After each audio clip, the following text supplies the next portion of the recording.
मनसेबाबत महाविकास आघाडी एकत्र बसून निर्णय घेईल। उद्या महाविकास आघाडीची बैठक होणार आहे असं शरद पवारांनी सांगितलंय।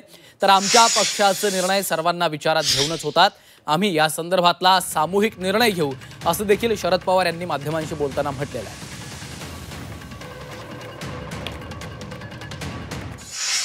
उद्या आमची बैठक आहे ना, उद्याच आमची बैठक, त्या बैठकीत साधारणतः सगळ्यांसोबत होऊन निर्णय होईल। महाविकास आघाडी तुमचा शब्द अंतिम असतो, तुम्ही कन्व्हिन्स कराल का राज ठाकरे आणि काँग्रेसला? असं आहे की मी तुमचा आभारी आहे, तुम्ही मला एवढं महत्त्व दिलं।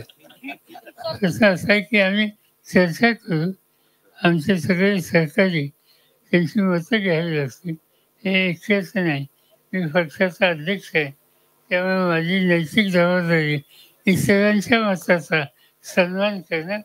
त्यामुळे आम्ही पहिल्यांदा त्यांचं ऐकून घेऊ आणि सामूहिक निर्णय आम्ही घेऊ।